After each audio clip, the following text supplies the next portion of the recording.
Today's recipe was requested by one of our trusted viewers, and being very happy with the results we've managed to achieve, we decided to share it with you. The request was for a dessert-like dish with an intense lemony taste.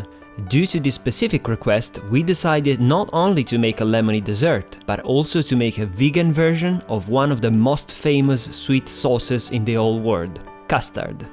We will use lemon for this recipe, but you are free to flavor this delicacy with everything you like, being it vanilla, chocolate, or any other preferred flavor.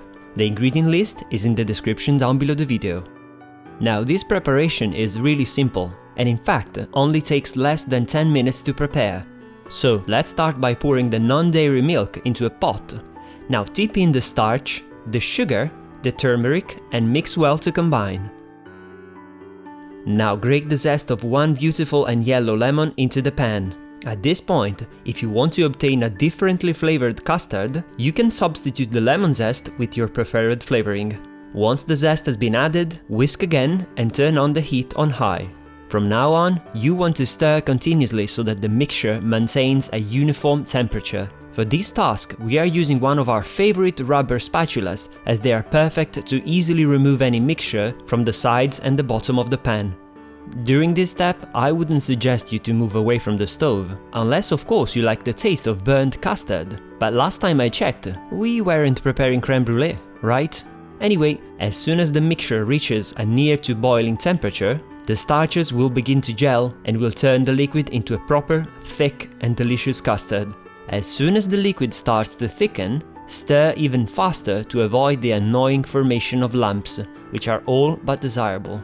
An important thing to mention before you jump into making this recipe is that if the custard is meant to be used as a filling or to be eaten with a spoon, then you definitely want to make it thicker as we did here, but if it is needed as a thin sauce, then you should slightly decrease the total quantity of starch to obtain the desired consistency. Always remember that if the custard ends up too thick, you can always thin it down with a touch of extra milk.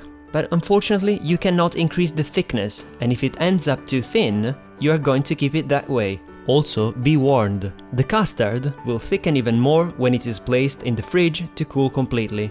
The last two things to mention are, first, that you should pour the custard into a bowl when it's ready and stir it every few minutes until it gets cold, as this will avoid the formation of the drier superficial layer, also known as skin. Nobody wants skin in their custard. Besides, it sounds very un-vegan-like. Secondly, this custard can be served warm or cold. And there you have it, a fully vegan and fat-free custard which tastes out of this world. We were quite shocked when we realized that no eggs or cream were needed to prepare this perfect custard. Hopefully you will try this recipe and confirm that this sweet sauce really is something special. Thanks for watching this video, and if you liked this recipe, please don't forget to give us a thumbs up before moving on. To the next video.